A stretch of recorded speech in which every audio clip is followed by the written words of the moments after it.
Assalamualaikum warahmatullahi wabarakatuh. Alhamdulillahirrabbilalamin. Segala puji bagi Allah subhanahu wa ta'ala yang masih memberikan kesempatan kepada kita semuanya untuk berkumpul di halaman SMP kita tercinta ini. Salawat serta salam mudah-mudahan selalu kita limpahkan kepada Nabi Muhammad Sallallahu Alaihi Wasallam. Yang pertama, Pak Nur mengucapkan terima kasih kepada seluruh siswa yang sudah tertib, yang atributnya lengkap dan siap mengikuti kegiatan di sekolah pada hari ini. Yang kedua, biar tidak lupa, setiap hari ada pemeriksaan atribut, kemudian pemeriksaan kerapian dari anak-anak IPM. Ini dilakukan supaya kita menjadi orang yang tertib, supaya kita menjadi orang yang disiplin. Karena pinter saja tidak cukup kalau tidak dibarengi dengan tertib dan disiplin. Banyak orang pinter tetapi tidak tertib, tidak disiplin. Yang ketiga, seperti yang Pak Nur sampaikan beberapa waktu yang lalu, ilmu itu didapatkan yang pertama dari mengamati, yang kedua itu dengan diturunkan atau diajarkan.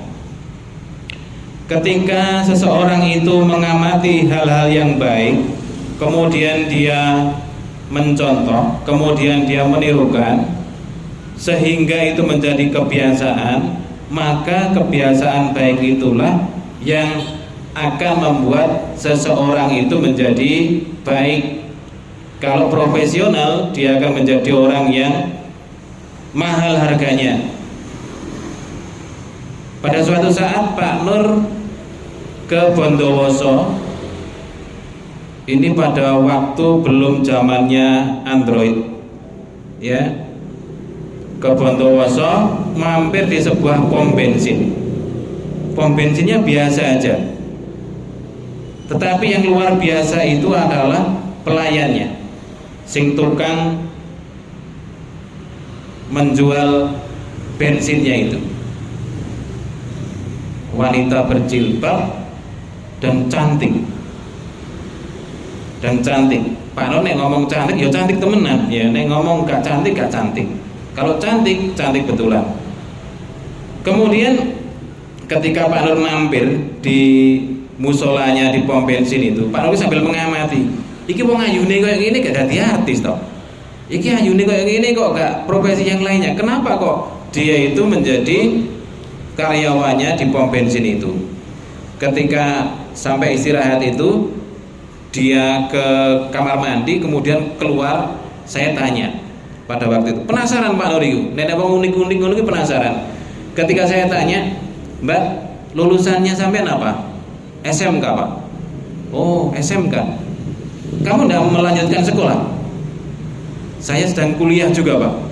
Wow. Kamu tahu nggak kalau kamu itu cantik? Tahu Pak. Kamu pengen jadi apa? Saya pengen bekerja di bidang komunikasi Pak.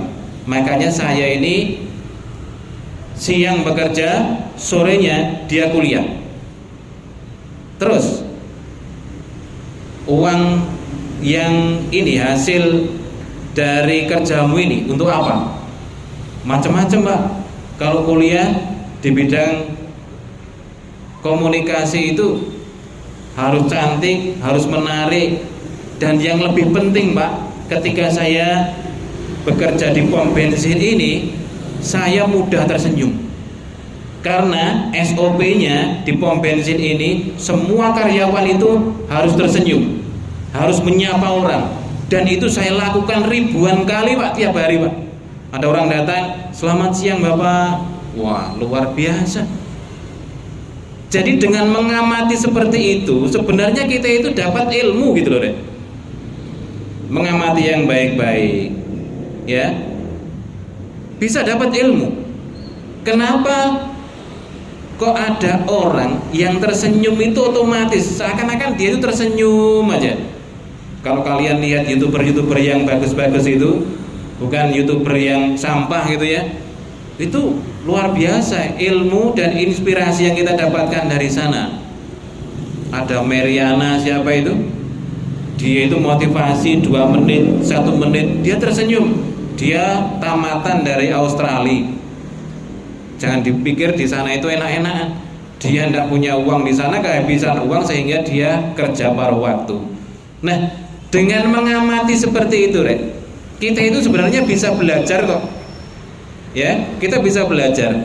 Cuma ada orang itu yang terlalu cuek dengan ilmu, ada orang itu yang memang mengamati, pengen tahunya itu besar. Ada orang tersenyum, cuek, ya. Ada orang yang pelayanannya bagus, cuek. Ada tukang parkir itu, ya Allah, pakai tas pinggang, gitu. Saya memang sengaja untuk memberikan parkirnya 2.000, saya pakai uang 100.000 jajal. Seperti apa reaksinya? Sret, Mas, ada kembalinya? Oh, ada Pak, tenang saja Pak. Dia buka tas pinggangnya itu, dikembalikan. Luar biasa. Kok enak gitu loh ya? Enak. Tukang gorengan juga seperti itu. Seringkali saya mencoba, Bu, saya punya uang 50.000 ini, saya beli 8.000. Memang enggak 10.000, 8.000, coba aja. Ya Allah, ngenteni susu itu suwi dia menukarkan kemana-mana. Oh, yang pertama tadi itu, ya, yang tukang parkir itu kok enak dirasa nih, sing pedagang gorengan itu kok nggak enak dirasa nih. Kita itu sebenarnya bisa mengamati dari situ. Ingat, ilmu itu yang pertama dengan mengamati, yang kedua dengan diturunkan atau diajarkan. Kalau pegawai bank, Pak Nur punya teman pegawai bank. Kenapa sih orang bank itu kok tersenyum? Karena dibayar. Dibayar untuk tersenyum. Dibayar untuk menyapa. Orang-orang yang terbiasa rendah hatinya, gitu kan, senyum kepada semua orang, dia dibayar atau tidak dibayar, sudah, dia tersenyum. Nah, dengan mengamati yang seperti itu, ya, ingat, ilmu itu didapatkan dengan mengamati. Dengan mengamati yang seperti itu kita akan mendapatkan ilmu. Contoh lagi, Pak Nur itu pengen membuat onde-onde ketika digoreng tidak meletus. Bagaimana caranya? Golek di YouTube, onde-onde anti meletus. Ternyata dapat resepnya. Oh, ternyata minyaknya itu seharusnya seperti ini, adonannya seperti ini. Dengan mengamati dan Pak Nur praktekkan, alhamdulillah nggak meletus. Tadinya meletus ketika dicemplung nong ini, ngisore bunder, dure, dor, meletus. Itu enggak sekarang. Amati. Loh, apa pentingnya Pak Nur mengamati seperti itu? Pak Nur tuh pengen membuktikan ini channel sing di subscribe Pak Nur ini pastikan channel-channel sing apik, bukan yang sampah-sampah itu, ya. Oh iya, Pak Nur kemarin bikin video review sepedanya Pak Eko ya. Ada yang melihat ya? Itu bukan sampah. Pak Nur gawe guyon karepe. Pak Nur latihan gawe channel guyon ceritanya itu. Mohon maaf, bukan channel guyon, konten guyon. Jadi suaranya itu Pak Nur ganti suaranya MotoGP, motornya Rossi. Ngong. Tapi piye carane ben aja ketok nek iki editan ngono ya apa ya? Nepak-nepakno rek pakai HP ini. Ditepak-tepakno. Ya akhirnya ya rada tepak, cuma gak tepak banget. Itu sebenarnya Pak Nur latihan. Karena ada tutorial, oh ternyata ini bener, cuma saya yang kurang pintar, seperti itu. Oke, yang terakhir, karena ini sebentar lagi akan bulan puasa. Bulan puasa itu bulan yang sangat baik untuk kita, untuk latihan, supaya kita menjadi orang yang bertakwa. La'alakum tatakun, kan ngono ya ayatnya itu ya. Jadi derajat tertinggi di sisi Allah manusia itu adalah manusia yang bertakwa, bukan manusia yang pinter, tapi manusia yang bertakwa. Inna akramakum indallahi atqakum. Sesungguhnya orang yang paling mulia di hadapan Allah itu adalah orang-orang yang bertakwa.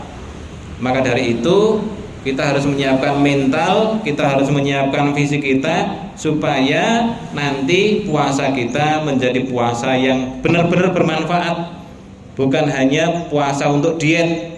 Sing lemu-lemu itu seneng bulan puasa itu. Marhaban ya Ramadan, saya merindukan bulan Ramadan ini. Karena dengan Ramadan ini saya bisa agak kurus. Itu niatnya bukan karena untuk bertakwa, tapi untuk menguruskan badan.